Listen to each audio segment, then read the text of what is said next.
Yes na yes, 100% satisfied.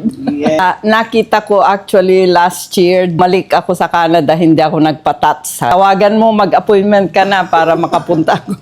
You next year. Yes, imagine, hindi ko in-expect na si ma'am is 70 plus na. Pero nung na-transformation natin guys, tingnan nyo naman yung outcome ng looking niya na talagang looking bagets na siya. So, depende na rin yan talaga sa mga trusted hairstylist nyo kung paano ibabagay yung hair color. Dahil meron talagang hair color na pinapaitim tayo at hindi na bumabagay. So, meron ding color talaga na maganda yung reflection sa pinaka outcome ng itsura natin, especially yung pinaka-skin. Satisfied ka naman sa transformation mo for today, ma'am?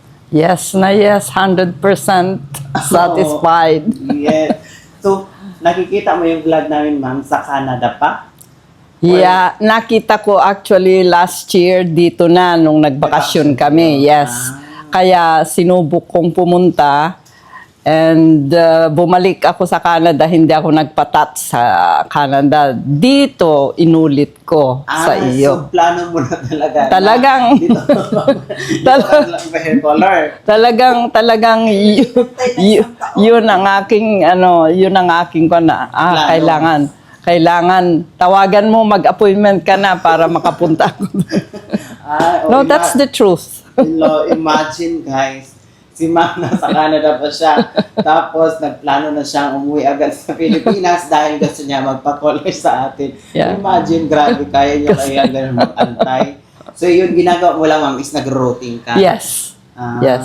So, yun yung sinasabi ko sa inyo na ito rin ang pinaka-importante once na mag-routing tayo, so piliin nyo yung mga trusted brand na once na pumunta tayo sa salon, mabilis lang siyang tanggalin dahil merong nabibili sa mga online na mahirap talaga tanggalin yung hair color na nilalagay nyo at doon magkakaroon ng damage at yung talagang magbabackjob yung hairstylist. So, kailangan nyo magpa-advise sa pinaka-trusted hairstylist nyo. So, tingnan nyo naman yung pinaka-routing ni Ma'am Sarah po. Sobrang napakaganda yung blending. Diba? So, hindi ka naman nangawit sa fuel mo kanina, Ma'am. Hindi naman. Dahil busy, Nakakagutom lang, Mama, no? busy naman ako sa kalalaro, kaya okay lang. Diba? Sa mga senior citizen dyan, huwag niyong pabayaan ang sarili niyo. So, kasi kung maglulusyang-lusyan, di porket may edad na tayo, hindi natin alagaan, so magiging lusyang talaga tingnan.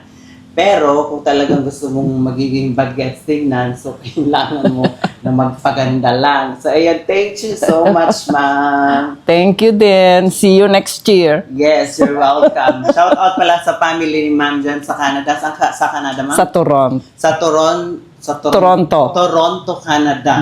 Toronto. Marami siguro Toronto doon, ma. Yung maraming Pilipino, maraming Turon.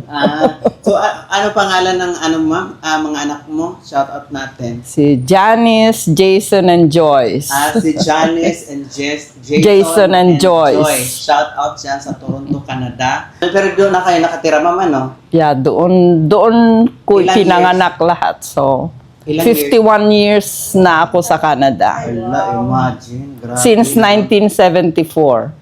So, mag-52 years. Ay, hala talaga. So, meron pala. Hindi pa kayo pinanganak. Hala, Diyos ko. Pero tingnan mo. Guys, sa pa ako ng tatay ko. Wala. Hindi pa ako inanak. Pero si ma'am talagang grabe. Nakakahaba talaga ng buhay sa Canada.